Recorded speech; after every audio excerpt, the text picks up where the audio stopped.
Hi, Taisiya. Thank you for your presentation on the financial performance of the city. It had great flow, and you were clearly able to interpret the data at hand and draw reasonable conclusions. And I especially appreciated your exploration of the budget, including breaking down areas where plans were made to improve the financial position and where these were not so successful. I also appreciated your clear statement of the figures. As you have suggested, it appears it was an overly optimistic budget with a clear aim to get into surplus position, and that this was not achieved.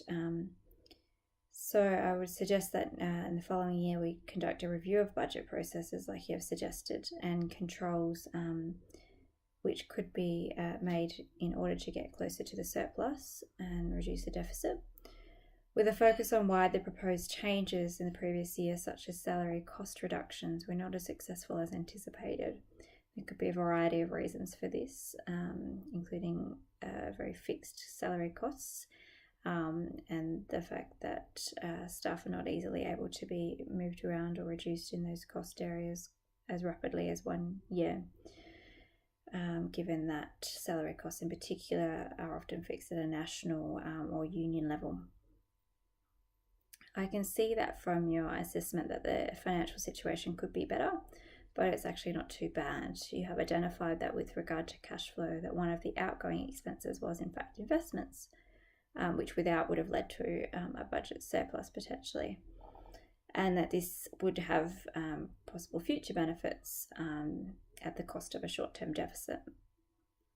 You have clearly identified, using appropriate ratios, that the short-term liabilities were well covered and that the organisation continues to remain solvent, and that this has not actually changed substantially over the 2 years despite the deficit. I agree that the gradual increase in revenue and a reduction in costs would be needed to sustain the financial position of the organisation in a way that would ensure that debt does not get out of control, and subsequently costs are not focused on paying back these debts to the detriment of service provision. And to ensure that the equity levels sustained to ensure that the organisation can cover long-term debts at a pinch if needed. It would be good to see some more suggestions on how this may be achieved, such as considering small increases in fees for different services. I would also suggest ensuring that accounts receivables are paid back at a faster rate, if possible, so that short-term debt is able to be covered more easily.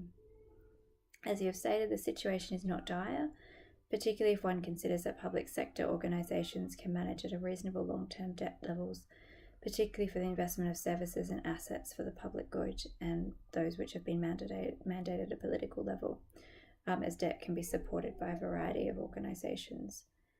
But thank you for your presentation.